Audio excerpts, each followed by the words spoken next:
our jobs are exactly the same as a teacher, and I think our jobs are to connect, to motivate, to be able to communicate clearly, and that doesn't mean a lot of words. During the long course of an NFL season, Saints head coach Sean Payton is always coming up with ways to motivate his team, even if some of those actions are curious, to say the least. Each week, you're always thinking about what's the approach this week, beyond football, just how do we want to handle this game? What's the message? And I think that is what resonates with the player. Last season, players showed up to work and were greeted by Saints employees who handed out baskets filled with blocks of cheese. At the right time, their message was to come in, be like robots, don't make eye contact, deliver the cheese, and then just boom, leave. In a few weeks, when you guys are on a win streak and coach comes out with a basket of cheese, what's the message? Don't take the cheese. Don't take the cheese, don't bite the bait. Do you even like cheese? I don't like cheese. So I don't have a problem eating the cheese because I'm not going to eat it anyway. The message is clear, but sometimes Coach takes it one step further. Usually it happens after a win streak or after good things have happened, and he knows that the media and other people are going to be feeding us a lot of what he calls cheese. He has a saying, don't eat the cheese. In other words, don't get caught in the trap of people telling you how good you are. He goes all the way like the mousetrap. I'm like, what is going on? When Coach wants to get the attention of the veteran players, he'll leave empty gas cans inside their lockers. We'll get there like before the meeting.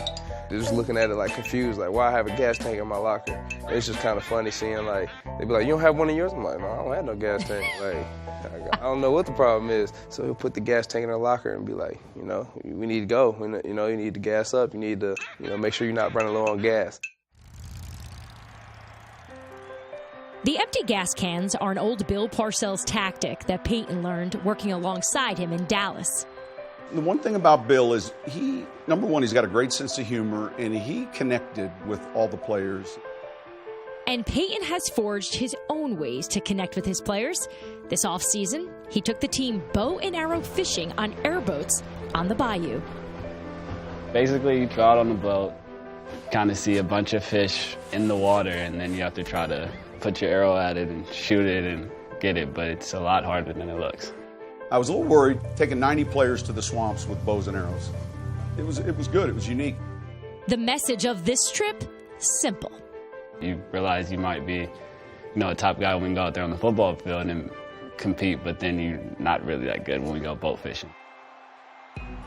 Payton's tactics veer towards the eccentric, but the one that stands out most to the head coach was the night before an away game in 2013.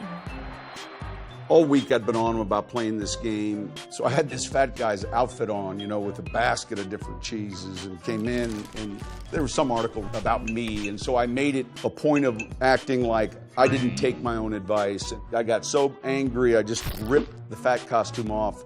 I guess he felt like he must have been taking the cheese, so he wanted to make a joke about it, probably just to let everybody know, like, listen, I ate some cheese, y'all don't need to eat it too. I knew that was going to either be a major flop or a chance to be good. And was it good? Yeah. From cheese to mousetraps to fishing trips to gas tanks, it's clear Sean Payton's message resonates with his players. I feel like, guys that are young, they don't know what's going on, but if you play here long enough, those things will pop up and you'll be like, oh yeah, the gas tanks. He always finds little ways to keep us motivated and make sure that we're focused and serious, but not too serious.